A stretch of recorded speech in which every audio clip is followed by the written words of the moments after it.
Hey there, this is Cheeky Little Piggy Farm. We are starting to winterize our beehives. This is our little setup. We have, 15 hives I think right now that we're hoping to go into the winter. We are in Boring, Oregon, so in the Pacific Northwest is very wet. And that's kind of a big killer of most of our hives. So we are trying our best to give them the best chance. My husband has developed some kind of shenanigans here. You're right, you want to explain what you've got going here? So this is the number one, well, maybe the number two reason that bees die in the winter is the moisture in the air. This is all moisture that's been caught in the hive from the bees keeping themselves warm. And the wood chips in these boxes are what absorb it. So these top boxes that we made have wood chips to absorb the moisture. It has an extra little spot where we can give them candy as a supplement. What's that made out of? The candy is basically just sugar, a little bit of apple cider vinegar, and some lemongrass oil, just to encourage them to eat. Okay. And we will lock them up with a... Now, is there anything in between this and the box? No. Okay, so it's just the quilt box Right and the top. lid. The quilt box takes place of the inner cover, so that way all the moisture can rise to the top. And this will keep most of the rain and any snow. Well, let's see this. You've concocted this year for the first time, these lids. Yep, this is just some polyvinyl sheet roofing that I cut into squares and made a little deck for it so that we can take these straps. Straps will go down, underneath. Yeah, because the last several years we've been doing this, we've had kind of just like a big old board or something across all of them. The problem with that is you can't just get into one hive and see if they need any feed or just to see how they're doing in the winter. You have to unhook and open up all of them. So this is kind of nice where they're just individual. So this way, if we have a winter storm or high winds, these lids won't blow off. Yeah, because around here you could have one storm and it will completely knock over one of your hives. So strapping them down is extremely important.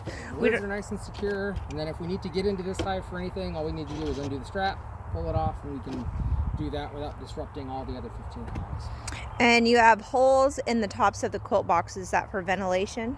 That's so the moisture can be carried out through the... I just realized I forgot to put this. See, we'll teach you how not to do it. So this is just another way of insulating our hives. We'll put, this is just styrofoam that he's made into these boxes. And he'll just slide it right over the top of them. And what's really nice is we can just slit one side of this and then lay them all flat on the off season. They're already going after the sugar. Oh yeah, they're big fans. They're a little angry right now. So you can store these really easily. They're not going to take up a ton of space, but it also keeps the draft out of any of the creases, keeps the moisture out. And then hopefully come spring, we'll just pop them open and we'll have some healthy bees in there. He has done a treatment of oxalic acid vapor. We're doing it about every 5 days right now. And the mites are really, really bad this season. These things on the ground is actually what we're putting this sugar syrup in. I showed that on our Facebook group. That, you can bring that over if you don't want to get too close. You might be able to zoom in on how many mites there are on this board. Yeah, so this is just, nasty.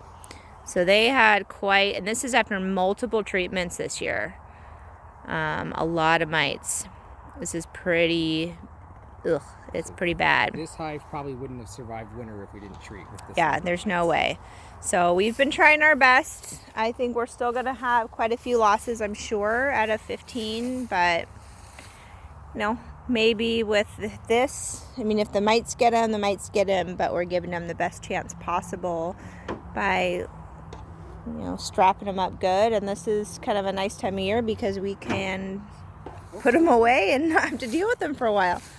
Hopefully we won't have to go back into them until February. Woohoo!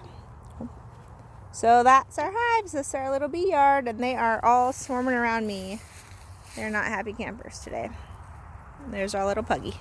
All right, bye. You can follow us on Facebook or Instagram on Cheeky Little Piggy Farm. We're just starting to show you all the little strange things we do on our little 2-acre piece of property. We do still have honey left.